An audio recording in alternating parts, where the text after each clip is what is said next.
The grand hall shimmered with lights that seemed almost alive, reflecting off the polished surfaces of the alien architecture. Commander Lyra Voss walked through the corridors with a precise and measured step. Every motion, every glance, spoke of authority and control.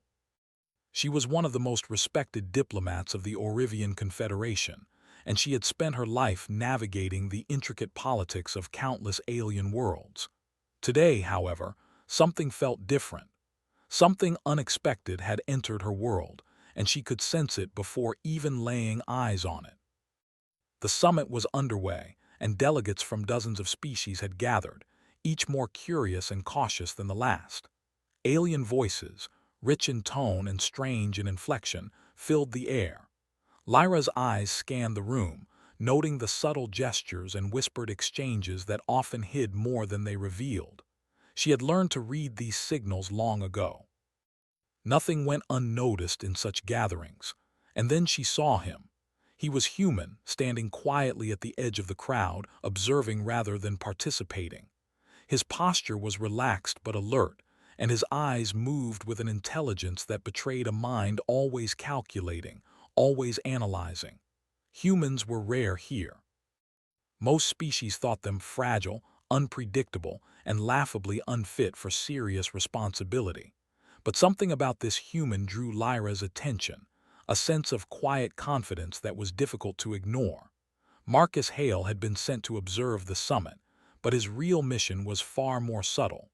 The humans had learned to operate in ways aliens could never predict. He didn't need a fleet, a weapon, or a rank to influence events. He only needed observation, logic, and the willingness to act where others hesitated. Marcus had always found it amusing that humans were considered weak when their greatest strength lay in thinking differently. As Lyra approached the podium to deliver her opening remarks, an unexpected commotion drew attention. A disagreement had erupted between two alien delegates, one from the Vorelian sector and the other from the Dracian colonies. Their voices rose, harsh and urgent, as if the slightest delay could ignite a war. Security drones hovered nearby, ready to intervene, but the situation escalated faster than anyone anticipated. Without hesitation, Marcus stepped forward. He didn't shout, he didn't draw a weapon. He simply analyzed the problem and acted. He moved between the delegates, speaking softly, calmly, and with a precision that seemed almost impossible. His words were measured, appealing to logic and shared interest rather than emotion. At first, the delegates were taken aback. No one, not even the most seasoned diplomats, had expected a human to intervene in such a direct manner. Slowly, however, the tension eased. Arguments turned into discussions, accusations transformed into proposals, and within moments, the crisis that had threatened to disrupt the summit was resolved. Lyra watched in disbelief. She had seen skilled negotiators before, but none with the subtlety and efficiency of this human. And yet, what irritated her most was the casual way he did it. Marcus didn't seek recognition. He didn't demand praise. He simply solved the problem as if it were the most natural thing in the world. When the room finally quieted, Marcus stepped back. Lyra found herself walking toward him, curiosity and irritation battling within her. "Who are you?" she asked, her voice steady but laced with authority.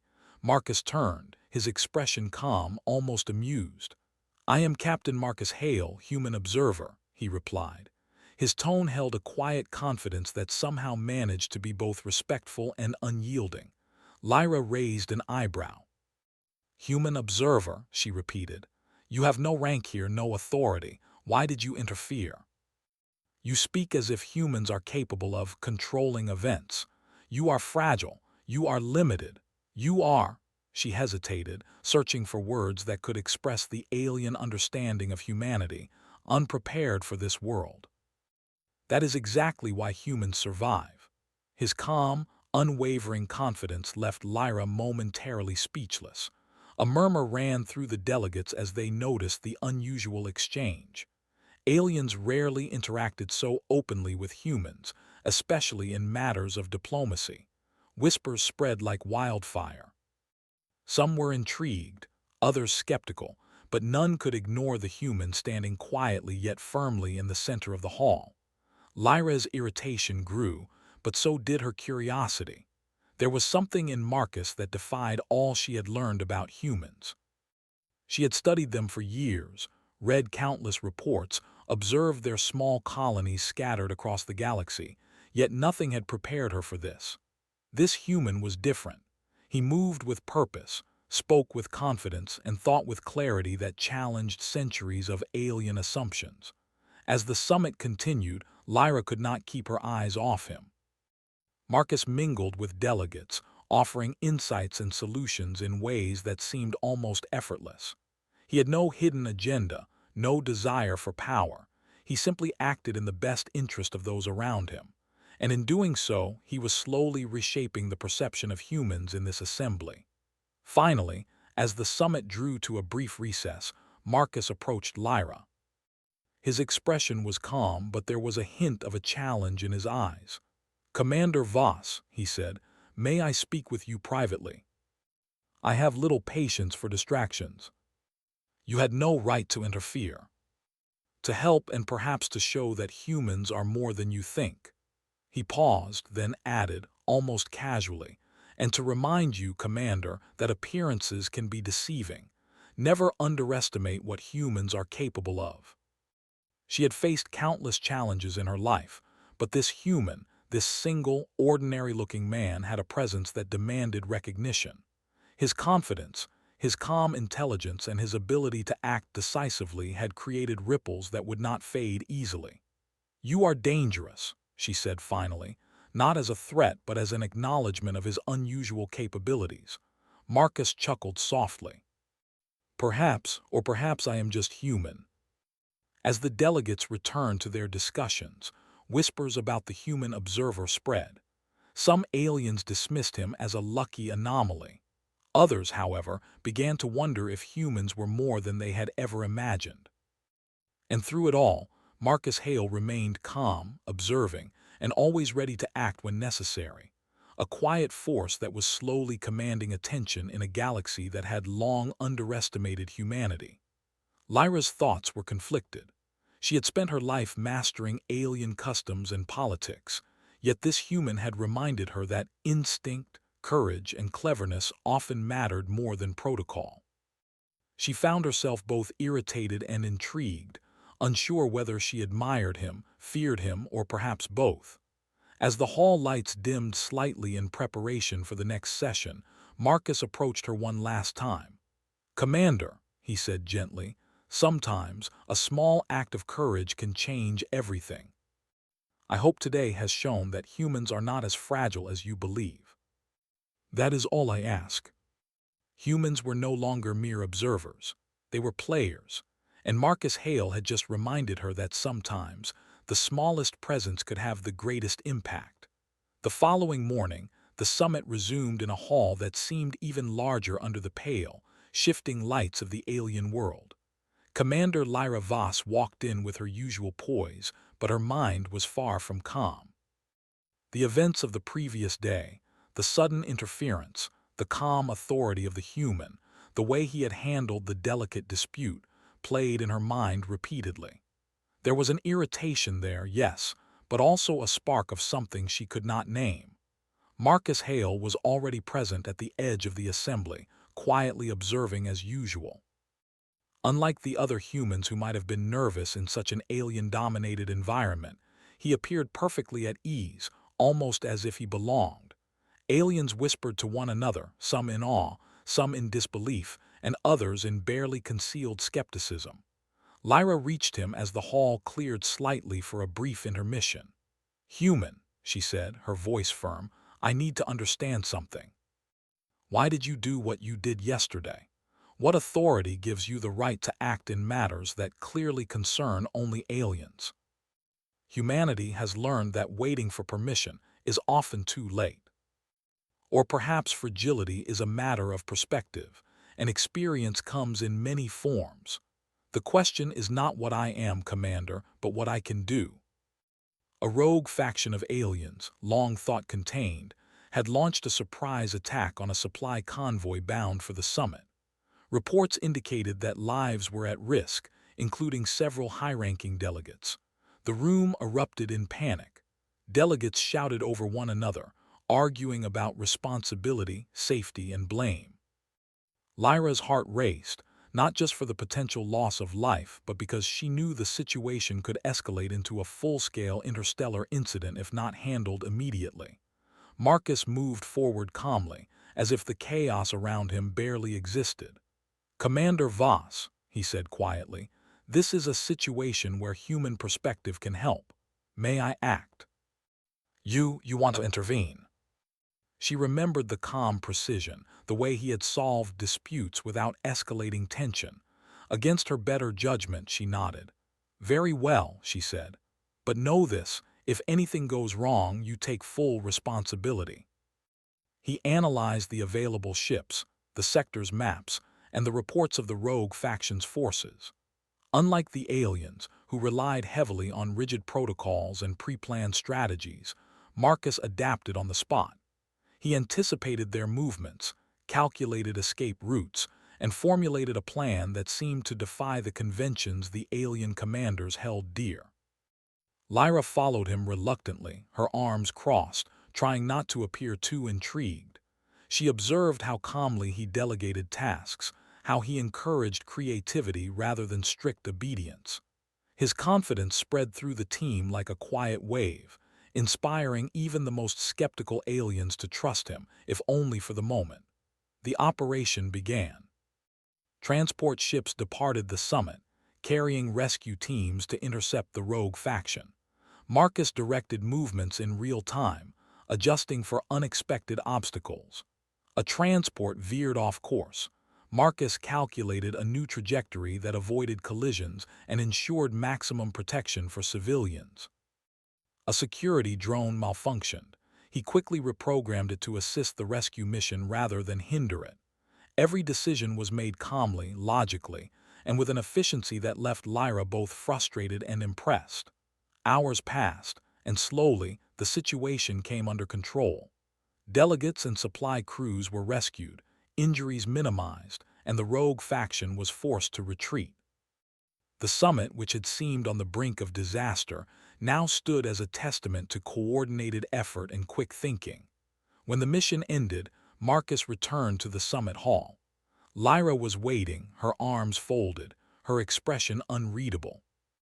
The other delegates were whispering, some openly praising the humans' ingenuity, others clearly uncomfortable with how a single human had taken charge in an alien-dominated operation. Lyra stepped forward, her gaze fixed on Marcus. "Human," she said, her voice low but steady. "Your actions today, they were unexpected. Effective, yes, but still unorthodox. You have broken every rule, every protocol." The tension in the room was thick. Then, in a voice that startled everyone, Marcus added, "Commander Voss, I consider our cooperation today successful, and in human terms, I wish to formalize a partnership between us to ensure trust and mutual protection in future operations." "You dare call me your wife," she gasped, the words almost slipping out before she could contain them. Marcus's calm smile did not falter. "In human tradition," he said gently, "this is symbolic. It represents mutual trust and respect. Not ownership, not control, but a bond that ensures we protect each other and work together. I have offered it because humans value such bonds highly, and I wish to show that your cooperation is valued as much as your safety." She wanted to reject it outright, to remind him of alien customs and the boundaries he had crossed. And yet, she could not deny that his proposal was clever. It framed their partnership in terms that could not be ignored. It demanded recognition, not just from her, but from the council and the delegates alike. "You speak as if this is acceptable," she said finally, struggling to keep her voice steady. "Do you not understand how outrageous this is, how insulting it could be? But know this, it is a human way of showing trust, and trust is needed if we are to survive in this galaxy together." Delegates exchanged glances, some confused, others intrigued. Never had such a declaration been made in this assembly, and yet it carried weight. Humans were rare, and Marcus's audacity made every species present reconsider what they thought they knew about humanity. Lyra took a deep breath, forcing herself to remain composed. "You are extraordinary," she admitted quietly, though her pride would never allow her to say it openly. "And reckless." Lyra felt a strange mixture of irritation, respect, and curiosity. She did not know whether to scold him, question him, or admire him, and perhaps she realized that was exactly his point. Finally, she nodded once sharply. "Very well. Let us see if your human methods can continue to prove themselves. But understand this, you walk a fine line between brilliance and folly." This human, in his calm, unwavering way, had challenged not only her assumptions but the assumptions of an entire interstellar council. He had introduced a new kind of strength, a new perspective, and a new form of alliance that could not be ignored. Lyra realized that Marcus Hale was no ordinary human. He was a symbol of everything her species had underestimated: courage, ingenuity, and the quiet power of trust and cooperation. And though she would not admit it aloud, she felt a spark of curiosity and admiration for the human who had dared to cross boundaries, break rules, and still command respect. The galaxy had shifted, if only slightly, because one human had chosen to act differently. And Commander Lyra Voss knew, with a mixture of hesitation and reluctant acknowledgement, that this was only the beginning. The calm of the summit hall was shattered before the morning sun even touched the alien city. Alarms echoed through the corridors, a shrill, urgent sound that made even the most seasoned delegates flinch. Commander Lyra Voss had barely finished her first cup of synthesized tea when the alert flashed across the central display. The rogue faction, those same attackers Marcus Hale had helped repel, had struck again, this time targeting a convoy carrying supplies and diplomats to an outer orbital station. Casualties were already reported, and time was slipping away. Lyra's heart raced.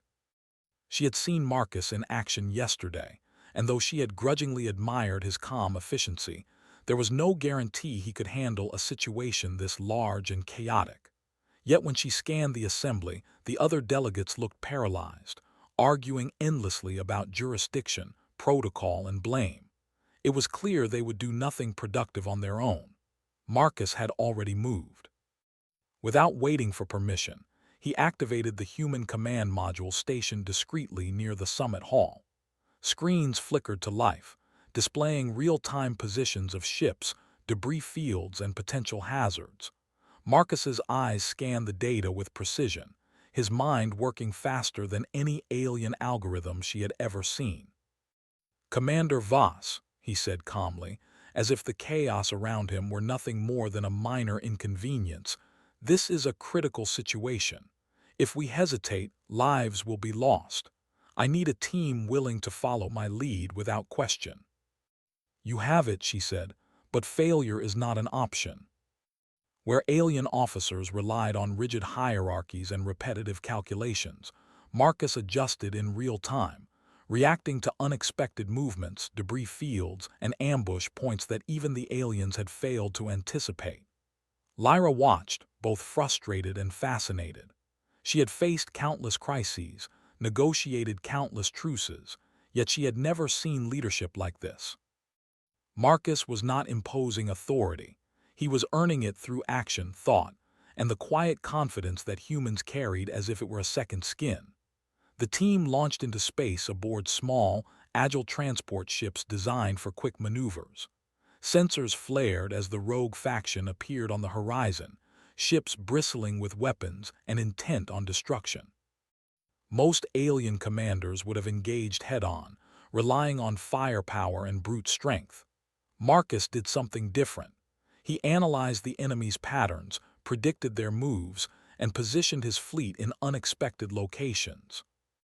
Lyra could hardly believe her eyes as human and alien ships moved like dancers in perfect synchrony, weaving between asteroids and debris, creating traps the rogue faction could not anticipate.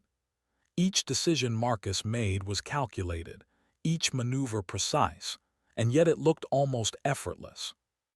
"Do you really expect them to fall for this?" one of the skeptical alien officers asked, voice tense over the comm system. "They will," Marcus replied calmly, "because they cannot predict unpredictability, and humans excel at unpredictability." Alien ships, following his lead, maneuvered into positions that forced the attackers into tight corridors among asteroids. Human pilots executed sudden, unconventional movements, exploiting weaknesses that the alien attackers had ignored. Within minutes, the rogue faction was in disarray, disoriented by a strategy no one could have foreseen. Lyra felt a mixture of disbelief and admiration. This single human, was rewriting the rules of interstellar engagement simply by thinking differently. Every action he took emphasized flexibility, adaptation, and courage, qualities that aliens had long undervalued in humans. The battle continued, escalating in intensity. Rogue ships fired indiscriminately, trying to break the human-led formation, but Marcus anticipated every move. He coordinated rapid rescues of endangered transport vessels, redirecting them with split-second timing to avoid collisions and ambushes. His mind seemed to operate in multiple dimensions at once, analyzing threats, predicting outcomes, and issuing orders with clarity that left Lyra breathless.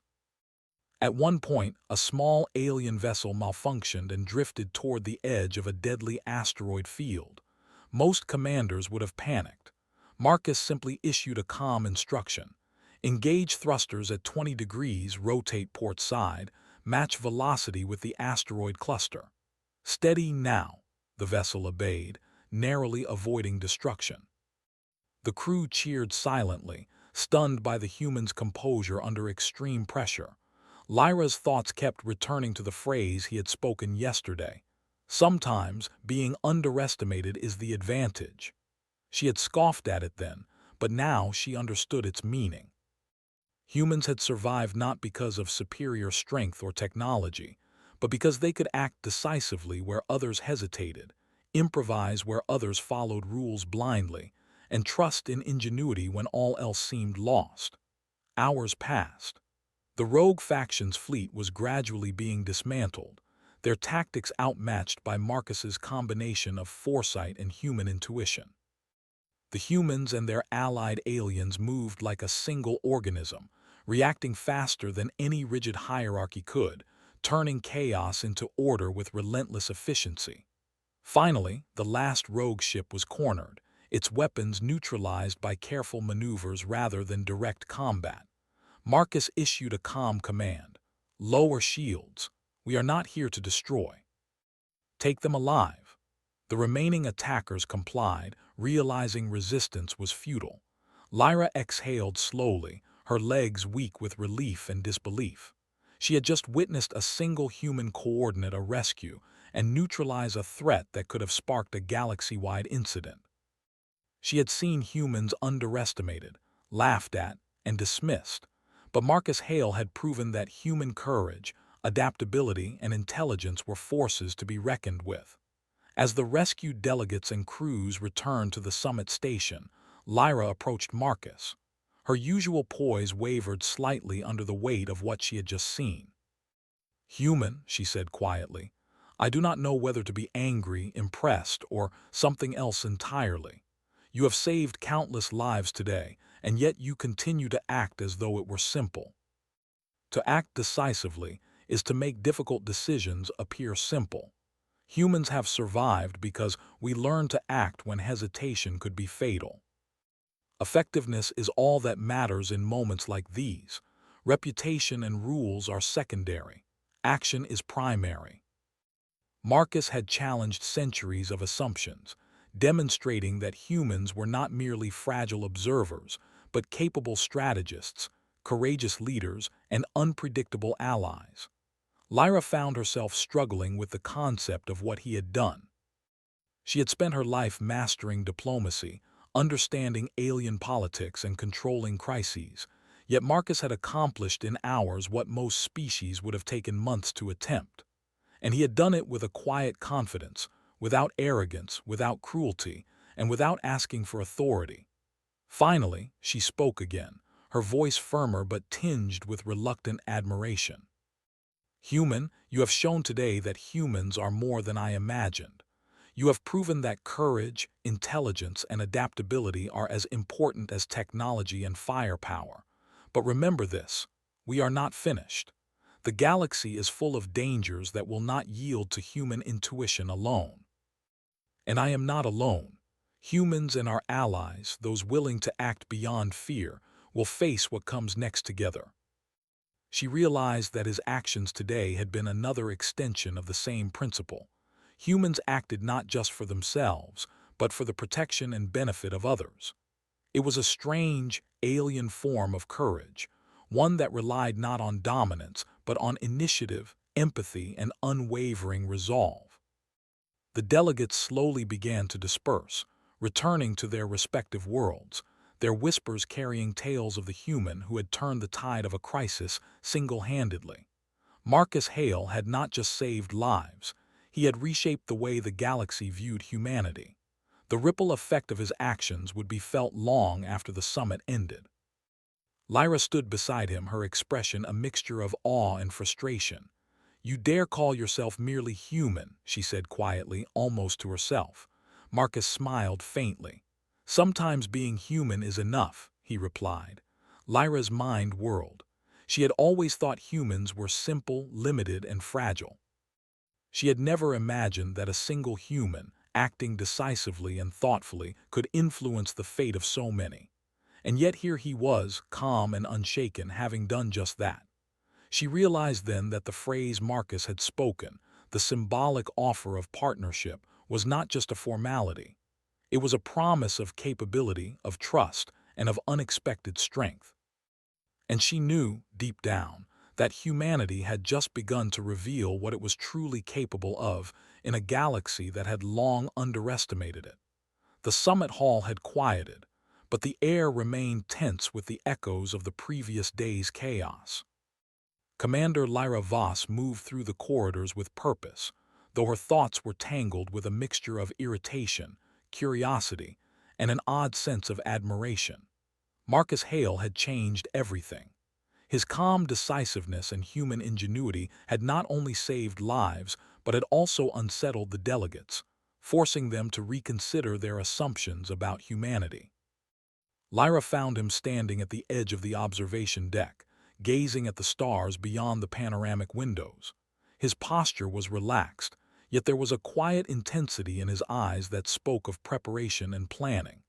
Despite the chaos that had engulfed the summit, Marcus had never shown panic, fear, or hesitation. He had acted with a confidence that seemed almost alien to her species. "Human," she said, her voice firm but not unkind, "you continue to surprise me. Every action you take seems deliberate yet effortless. How do you manage it?" "That is all." Marcus Hale was teaching her something important without intending to. He was demonstrating that true strength often lay in flexibility, ingenuity, and courage, rather than protocol or rigid structure. Their moment of quiet reflection was broken by a sudden alert. The rogue faction had not fully retreated. Scattered reports indicated that remnants were regrouping, possibly planning another attack. Lyra's eyes narrowed. The galaxy was vast, but threats never rested. Marcus's calm demeanor remained unchanged, but she could see the gears turning in his mind. "We cannot let them regroup," Marcus said, his voice steady. "We must act before they become a larger threat. But this time, we will not act alone. We will combine human adaptability with alien resources to ensure success. It is mutual protection and shared responsibility." "Very well," she said at last. "We will act together. But know this, the Council will scrutinize every decision we make. One misstep and the blame will fall on both of us." They modified weapons, enhanced shields, and coordinated communication channels in ways that impressed even the most skeptical alien delegates. His approach was methodical yet creative, combining logic with ingenuity in ways alien commanders had never considered. Lyra observed as Marcus worked. He did not dictate orders, he explained, suggested, and adapted. Aliens who had doubted him yesterday now followed his lead with quiet awe. Even the most rigid delegates began to recognize the advantages of human thinking. Marcus demonstrated that leadership was not about rank or intimidation, but about clarity, decisiveness, and the ability to inspire confidence. The mission was scheduled for the outer orbital station, where intelligence suggested the rogue faction was gathering. Marcus led the planning, creating multiple contingency strategies and alternative routes. He anticipated possible ambushes and designed traps that relied on agility, deception, and coordination rather than sheer firepower. Lyra could not help but notice the subtle ways he incorporated human intuition into the plan. He predicted enemy behavior based on patterns and psychology rather than brute force. He accounted for the unexpected, something alien strategies often failed to do. It was as if he had a map of possibilities in his mind, constantly updating, constantly adapting. Finally, the fleet launched. Marcus coordinated every movement with precision. Transport ships glided through space, avoiding hazards and positioning themselves for maximum effect. Human pilots executed maneuvers that aliens considered impossible, exploiting the weaknesses Marcus had identified in the rogue faction's formation. Lyra watched in amazement as the plan unfolded. She had expected chaos, hesitation, and confusion, yet Marcus's coordination turned potential disaster into controlled execution. The rogue faction attacked, confident in their numbers and technology, but Marcus had prepared for every scenario. Human ingenuity never ceases to surprise, one alien officer whispered to her. Lyra nodded silently. She had witnessed it firsthand. Marcus was not just capable, he was exceptional. His calm, adaptable, and thoughtful approach had once again turned the tide in humanity's favor. The battle reached its peak when a rogue ship attempted to ram a transport vessel carrying alien delegates. Most commanders would have reacted with panic or brute force. Marcus acted with calm precision. Redirect thrusters 10 degrees starboard. Fire countermeasures in 3, 2, 1 now. The transport adjusted its trajectory, avoiding destruction by mere meters, while automated defenses neutralized the attacker. Lyra felt a thrill of relief and admiration. Marcus had saved lives again, not through overwhelming power but through ingenuity and calm execution. She realized that humans' greatest strength was not technology alone, but their ability to act decisively under pressure, to improvise when others hesitated, and to combine courage with intelligence. As the rogue faction retreated once more, Marcus directed a careful containment. "Do not destroy them," he said to the fleet. "Capture what we can. Force is not the only solution." Demonstrating restraint shows strength in a way destruction never can. The orbital station was secure. Supplies were protected, and the rogue faction had been forced to retreat further than expected. Delegates returned safely, many openly praising the human leader who had orchestrated their survival. Some aliens whispered in awe, others in disbelief, but the consensus was clear. Humanity had proven itself in a way that could no longer be ignored. Lyra approached Marcus as the fleet returned. Her expression was unreadable, but inside she felt a mixture of frustration, admiration, and something like awe. "Human," she said quietly, "you continue to demonstrate capabilities I could not have imagined. You act decisively, yet thoughtfully. You lead without domination. You solve problems the way few species could. And yet, you challenge everything we believe about strength and authority. But perhaps recklessness is only what others call boldness when they cannot understand it." Lyra realized that Marcus was not simply a human acting in alien space. He was a symbol of what humanity could achieve when underestimated, when allowed to act with freedom and trust. "You have changed the way this summit, this council, even this galaxy views humans," she admitted softly. "I do not know whether to thank you, scold you, or prepare for the consequences of your actions." Today, he had once again demonstrated why that bond mattered. It was not a claim of ownership, nor a challenge to authority. It was a framework for cooperation, for mutual protection, and for the recognition that humans, when given the chance, could achieve the extraordinary. As the orbital station settled into calm, Lyra realized that the partnership Marcus had offered was no longer symbolic alone. It had become practical, essential, and perhaps even necessary. Humans were unpredictable, capable, and courageous, and Marcus Hale had become the embodiment of that truth in front of her eyes. The galaxy had shifted, even slightly, because of one human's courage, ingenuity, and ethical leadership. And Lyra knew, with a mixture of hesitation, respect, and awe, that the challenges ahead would be met not just with alien technology and strategy, but with human resourcefulness and determination as well. For the first time in her life, Commander Lyra Voss felt a genuine sense of hope. Hope that humanity, underestimated for so long, could reshape the future of the galaxy through courage, intelligence, and partnership. And as she watched Marcus Hale review the fleet and prepare for the next possible threat, she realized one undeniable truth. The galaxy would never underestimate humans again. The summit had ended, but the galaxy's undercurrents were far from calm. Commander Lyra Voss stood on the observation deck of the central station, watching stars streak past as freighters and patrol vessels moved in their precise orbits. The rogue faction had been pushed back, yet intelligence reports suggested scattered groups still lingered on the edges of known space, potentially regrouping. The threat had not been eliminated entirely, but thanks to Marcus Hale, it had been contained. Lyra's thoughts were interrupted by the familiar calm voice behind her. "Commander," Marcus said, his tone casual, "the situation is stable for now, but the galaxy does not wait. We must anticipate what comes next. Even those who doubted you are now forced to recognize that humans are more capable than we ever imagined." His goal had always been simple yet profound: to show that humans could act decisively, intelligently, and ethically when faced with challenges. The way he led, the way he inspired trust and coordinated efforts across species, was unlike anything she had ever seen.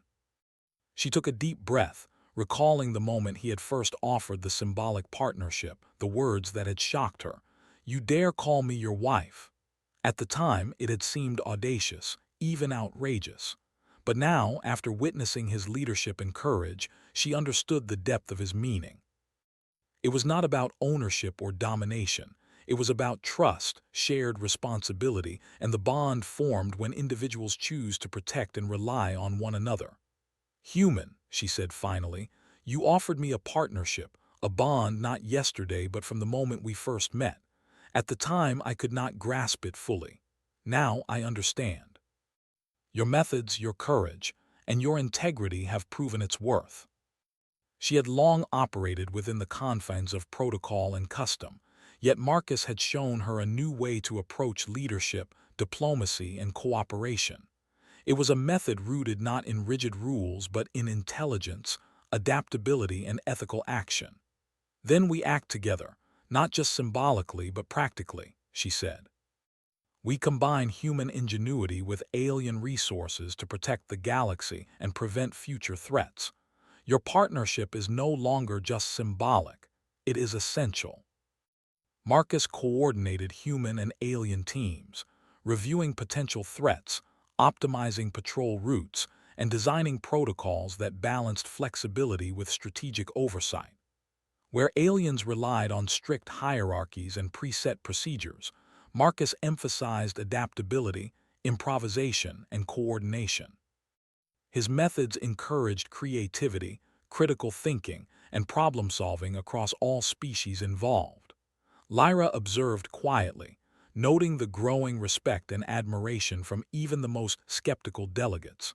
Marcus's calm decisiveness and human ingenuity had transformed perceptions. Humans were no longer seen as fragile or unpredictable. They were respected as capable allies whose insight and action could influence events on a galactic scale. As days passed, the remaining rogue factions were neutralized without unnecessary destruction. Marcus devised strategies that captured enemies alive whenever possible, demonstrating not just intelligence but ethical leadership. His ability to combine courage, ingenuity, and morality inspired a sense of trust and loyalty that transcended species. The final confrontation came when a rogue fleet attempted to strike a critical communications relay in the Outer Rim. The fleet was larger and more organized than previous encounters, but Marcus's human-led coordination had anticipated their approach.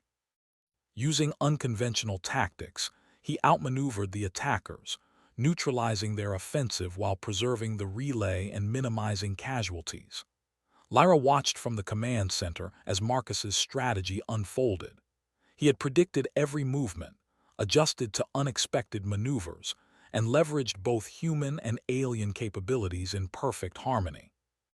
The rogue fleet was forced to surrender, their plans thwarted by a combination of intelligence, ethics, and audacity that no one had expected.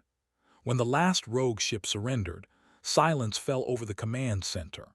Delegates and officers alike were stunned. Humans had not only survived but had demonstrated a level of skill, courage, and leadership that demanded respect. Marcus had turned a dire situation into a victory without needless destruction, and in doing so had cemented humanity's reputation in the galaxy. Lyra stepped forward, her expression thoughtful. "Marcus," she said quietly, "you have done more than save lives. You have changed perceptions, built trust, and proven that humans are more than anyone imagined. You have led where others feared to act, and you have done so with integrity. The bond you offered, your partnership, must now be recognized officially, not just as trust between two individuals but as a precedent for human cooperation with other species." She outlined the actions of Marcus Hale, highlighting his leadership, strategic ingenuity, and ethical decision-making. She emphasized the human qualities that had turned potential disasters into coordinated victories and demonstrated that humanity had become an indispensable ally in interstellar affairs. When she finished, all eyes turned to Marcus. He stepped forward calmly, without arrogance or showmanship. "Delegates," he said, "my actions represent not just myself but humanity as a whole. We have acted to protect life, maintain peace, and build trust. Today is not about recognition for one human, but about establishing a framework where humans and other species can work together, combining strengths, sharing knowledge, and ensuring the galaxy remains safe." Marcus's calm, thoughtful demeanor, combined with his proven competence, left no room for dismissal or skepticism. Lyra stepped forward beside him. "Marcus Hale," she announced, "is now recognized as the symbol of human capability and cooperation in interstellar affairs. His partnership with humanity and this council shall serve as a precedent for collaboration, trust, and mutual protection. His symbolic bond with me, offered as an act of trust and respect, shall now be acknowledged as an official alliance." Marcus turned to Lyra, his expression calm but warm. "Commander Voss," he said softly, "thank you for your trust. Together, humans and our allies will ensure that the galaxy remains safe and that courage, intelligence, and ethics guide our actions. You have proven that courage is not limited to species or strength, but to those willing to act wisely and boldly when it matters most." It was no longer a species to be dismissed or underestimated. Humans had proven that courage, ingenuity, and ethical action could shape the fate of worlds. Lyra glanced at Marcus. "Do you think this will change the galaxy permanently?" she asked. Marcus smiled faintly. "Change begins with action, Commander. The galaxy has seen what humans can do. Now it is up to all of us, human and alien alike, to act wisely and courageously from here on." The sun of the alien world began to rise over the horizon, casting golden light across the observation deck. Marcus Hale stood quietly, as if absorbing the significance of what had been accomplished. Lyra stood beside him, understanding that this moment marked a turning point. Humanity had not only survived, humanity had thrived, proven, and inspired. And in that vast expanse of stars, Commander Lyra Voss knew one undeniable truth: the galaxy would never underestimate humans again. Marcus Hale turned to her one last time, calm and confident. "The work is just beginning," he said. Lyra nodded. "Yes, but today humanity has shown the galaxy our true strength. Today humans have earned respect, trust, and a place among the stars.